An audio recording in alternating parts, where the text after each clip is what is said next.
Day 1 in Masasa.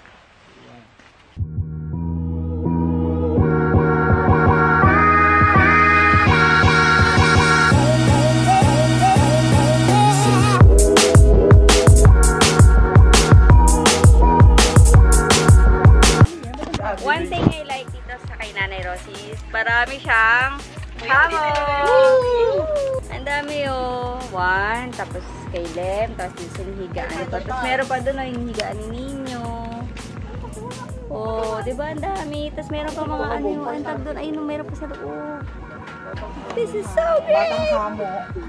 Okay, so nakapag-serap na ng lunch. We have adobo, bit-bit to. Gawa to ng nanay ni Lem and it's kind of delicious. Come on, take a look. Here. Yan ang adobo. Boom. Yan. Punta kayo Laguna. 1:30. So, pupunta kami sa may lagoon. Pero sabi kasi ni Nanay Rosie, low tide. We're not expecting na malangoy kami doon.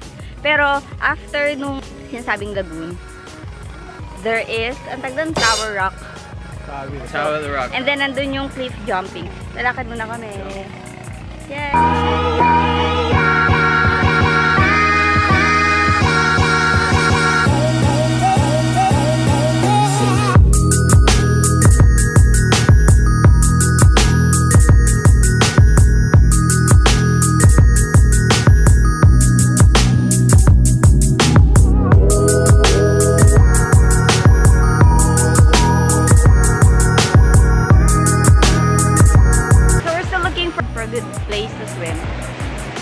Lakad ulit kami.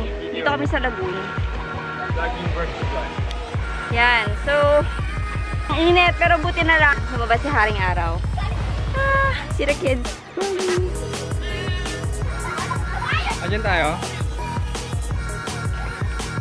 Diyan tayo?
Sarap sa lagoon mga besh. Sarap.